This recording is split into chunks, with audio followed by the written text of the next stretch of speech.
Class 10th, chapter History under Social Studies, and the heading of the chapter is none other than the rise of nationalism in Europe. मतलब इसका जो सरल भाषा में है the rise of nationalism in Europe, it means Europe में राष्ट्रवाद का उदय। अब ये बताने का ज़रूरत है, अगर तुम 9th की पढ़ाई किए होगे, देन इन फ्रेंच रिवॉल्यूशन आप जानते होंगे कि France was the first country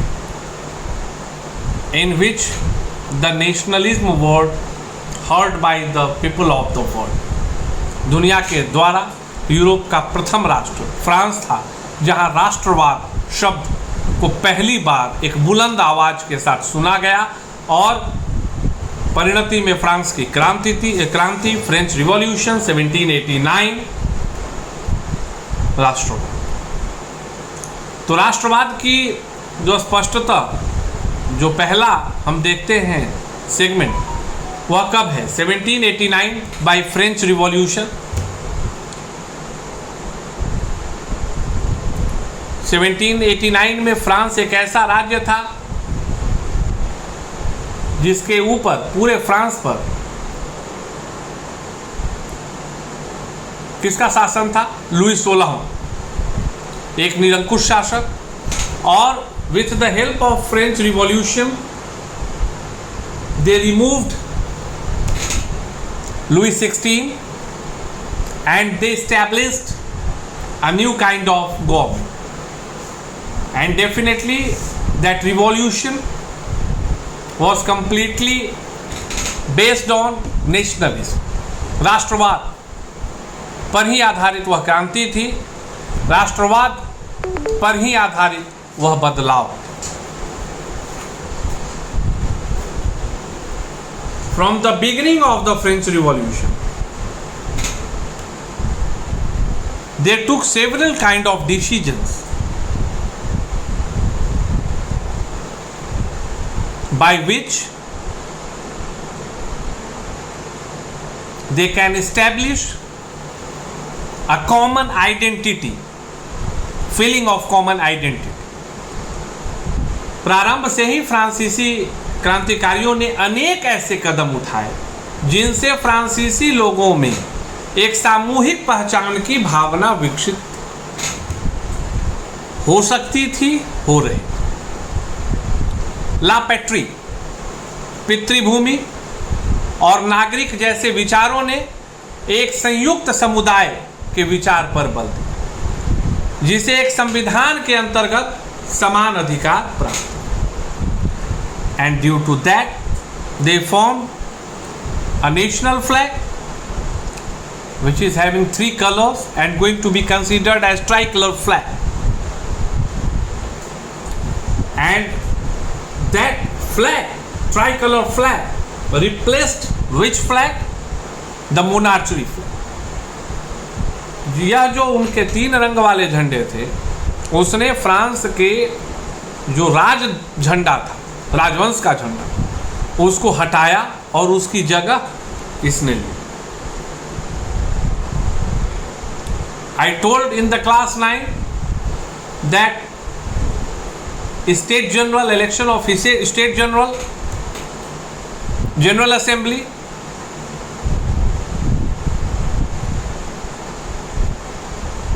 the people were elected by with the help of, किसके द्वारा चुनाव किया जाने लगा? मैंने कहा था 2 करोड़ 80 लाख है नौवीं में, 40 लाख सक्रिय नागरिक थे जो 3 दिनों का न्यूनतम मजदूरी कर के तौर पे राज्य को देते थे। उनके द्वारा चुनावी प्रक्रिया के तहत लोगों को चुना जाना, और जो जनरल स्टेट था और उससे जो लोग चुने गए, तो जो 745 लोगों की संस्था बनी, पहले तो 50,000 लोगों का चयन होता है जो इस चीज़ के लिए इसके चुनावी कार्यक्रम में भाग लेते, जो 745 लोगों का चुनाव करके नेशनल असेंबली का गठन करता। इसके लिए आप मेरे फ्रेंच रिवॉल्यूशन वाले सेगमेंट को क्लास 9th के लिए जो है उसको भी आप सुनकर आप एक जस्ट ब्रशअप कर सकते हैं इस पैंडेमिक कंडीशन में। नेशनल असेंबली के लोगों का भी जो चयन था वह चुनाव के द्वारा with the help of elections किया जाने लगा। It means all the 745 members were not appointed, they were elected by the people of having the group of 50,000, those were taking part in the election। और वो 50,000 लोग भी चुन कर आ रहे थे। कितने लोगों में से? तो उन 40 लाख लोगों में से जो सक्रिय नागरिक।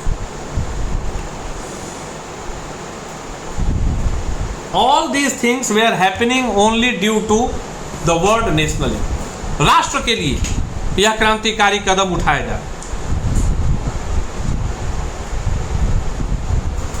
एक केंद्रीय प्रशासनिक व्यवस्था चालू की गई जिसके तहत सभी लोगों के लिए समान कानून बनाए गए। It means what? वो जो विषमतापूर्ण कानून थे, the inequality in the laws made for the people of France by the previous kings और इंपेरर, उस चीज को हटाकर एकदम एक समान equal law with equality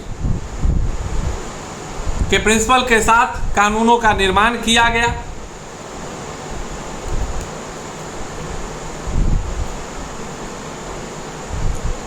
regional languages को थोड़ा इग्नोर किया गया। क्यों? For the encouragement of French language as a national language. राष्ट्रवाद, इसी राष्ट्रवाद की मैं चर्चा कर रहा हूं। And that was very necessary because in that time if such kind of decisions were not made by the concern government, then what were happened? क्या होता वहां? अभी इस क्षेत्र में कोई भाषा है, इस क्षेत्र में कोई भाषा है, इस क्षेत्र में कोई भाषा है। तो ये बहुत ही अच्छा कार्य था जो किया गया कि भाई क्षेत्रीय भाषाओं को प्रमोट करने की ज़रूरत नहीं है, उसको एक्सेलरेट करने की ज़रूरत नहीं है, हम उन्हें हतोत्साहित करेंगे और फ्रेंच के लिए लोगों को प्रोत्साहित करेंगे। क्यों? क्योंकि भैया इसी को तो हमको राष्ट्रभाषा के तौर पे रखना है। एक राष्ट्र एक भाषा, one nation one language. That was the good concept taken by that time of government of France. And the revolutionary people of France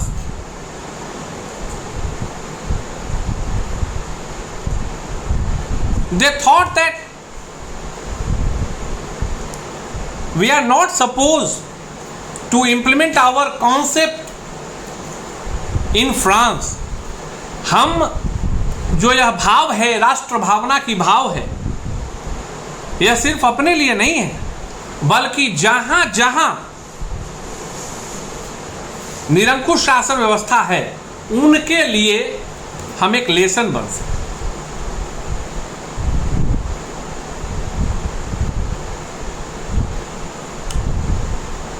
in other language we can say, हम लोग कह सकते हैं, फ्रांस यूरोप के अन्य लोगों को राष्ट्रों में गठित होने में मदद करे।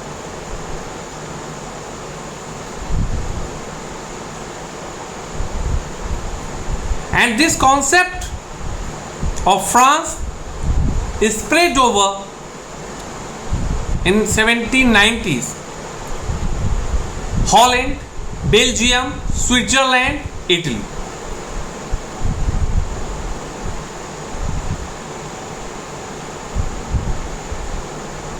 यह विचार, फ्रांसीसी विचार, राष्ट्रवाद का विचार आस पड़ोस के भी देशों में पहुंचने लगा।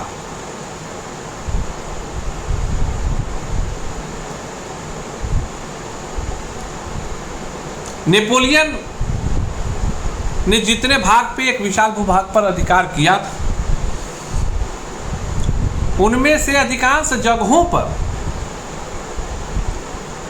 जो अच्छे विचार, एक्चुअली नेपोलियन के पहले, नेपोलियन जब आया फ्रांसीसी क्रांति के सक्सेस के बाद, सफलता के बाद एक दौर चला जिसमें कई क्रांतिकारी कदम उठाए गए, कई क्रांतिकारी कदम राष्ट्रहित में उठाए गए। उसके बाद फिर जो directory method of concept of France था, उसके फेल्यूर के बाद नेपोलियन आए। लेकिन जितने भी अच्छे चीज़ें फ्रांस के लोगों जनता के लिए जो उठाई गई, उन चीज़ों को नेपोलियन ने अपने जीते हुए भूभाग पर भी लागू किया। Definitely we can say that after establishing the monarchy system again by Napoleon Bonaparte, definitely they made an negative impact over the people of France, यह सत्य है। लेकिन प्रशासनिक एडमिनिस्ट्रेटिव पॉइंट ऑफ व्यू से अगर आप देखें तो शासन के अधीन किए जाने वाले जो अच्छे कार्य शुरू हुए थे, इम्प्लीमेंटेशन नेपोलियन ने जीते हुए भूभाग में भी उसका किया, तो यह तो एक अच्छा पहल था।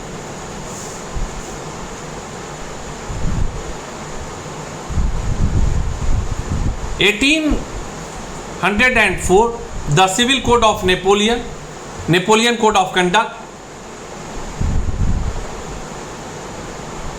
जिसके आधार पर जन्म से जो विशेषाधिकार था उसको समाप्त कर दिया गया, और इसको सिर्फ फ्रांस नहीं बल्कि फ्रांस के नियंत्रण के अधीन जो आसपास के क्षेत्र थे जहां जहां पर कब्जा किया था नेपोलियन, वहां भी इस चीज को लागू कर। Dutch Republic, Switzerland, Italy, Germany में नेपोलियन ने प्रशासनिक एडमिनिस्ट्रेटिव डिवीजन्स को स्मूथ बनाया, सरल बनाया, सामंती व्यवस्था का उन्मूलन किया, किसानों को भूदासत्व और जागीरदारी शुल्कों से आज़ादी दिलाई। It means they provided lot of relaxations to the people of the concern places जहां उसने आक्रमण कर विजय प्राप्त किया था। These are the positive side effects, ये सकारात्मक प्रभाव था जो एडमिनिस्ट्रेटिव पॉइंट ऑफ व्यू से नेपोलियन ने अपने अधीनस्थ राज्यों पर लागू किया। इन इंडस्ट्रियल एरिया ऑल्सो, कारीगरों के श्रेणी संघ के नियंत्रण से मुक्त कर दिया गया। ट्रांसपोर्टेशन एंड कम्युनिकेशंस को अच्छा बनाया गया। In fact, in another word, we can say that farmers, workers, labor and new industrialists, ये सभी मिलकर एक साथ इन लोगों ने आज़ादी को महसूस किया।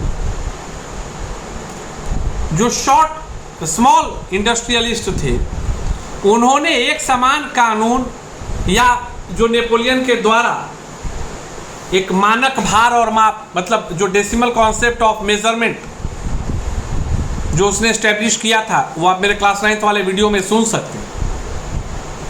तो इस कॉन्सेप्ट को बड़ा ही अप्रिशिएट किया, और due to establishment of national currency, उन लोगों का मानना था कि अब भाई एक देश में एक शहर से दूसरे शहर अगर हम चीज़ों को भेजते हैं, लाते हैं, ले जाते हैं, तो एक मुद्रा होने के कारण हम लोगों को जो है ना कैपिटल फ्लो में आसानी। अभी कॉन्सेप्ट को समझो, रुपया लिए, सामान खरीदने के लिए रुपया लिए, बेचे तो दिनार लिए, तो उसके बाद बैंके जाकर न भजाएंगे। For that we have to move toward the bank, और एक्सचेंज जो होता है प्रोवाइडर।